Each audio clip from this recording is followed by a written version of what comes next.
আসসালামু আলাইকুম সম্মানিত ভিউয়ার্স, কেমন আছেন? আমি মোহাম্মদ জাকারিয়া, চিকিৎসক, মোটিভেশন স্পিকার। আপনাদের মাঝে স্বাস্থ্য বিষয়ে আলোচনা নিয়ে আসলাম। বন্ধুরা, বিভিন্ন সময় বিভিন্ন ধরনের আলোচনা নিয়ে এসে আজকেও স্বাস্থ্য বিষয়ে আলোচনা। বন্ধু, আজকে আলোচনার বিষয় হচ্ছে যে সাদা স্রাব কীভাবে ভালো করা যায়।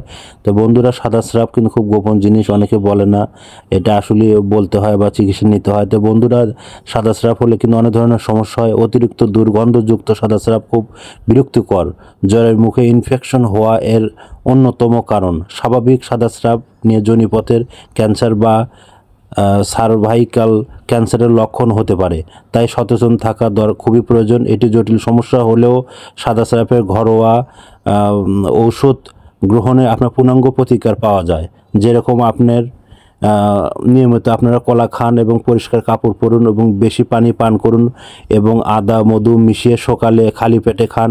তো বন্ধুরা, এ ধরনের সমস্যা হলে কিন্তু এভাবে বসে থাকবেন না, আর প্রাথমিকভাবে আপনারা স্বাস্থ্য কমপ্লেক্সে দেখান, বা ওখানে যদি আপনাদের সম্ভব না হয় বা সময় না পান, সেই ক্ষেত্রে আপনারা অন্তত আপনার ফ্লুকোনাজল 50 সকালে একটা রাতে একটা, তার সঙ্গে আপনার ফ্লাজিল ট্যাবলেট সকালে একটা রাতে একটা, এভাবে আপনারা 7 দিন খেয়ে দেখতে পারেন।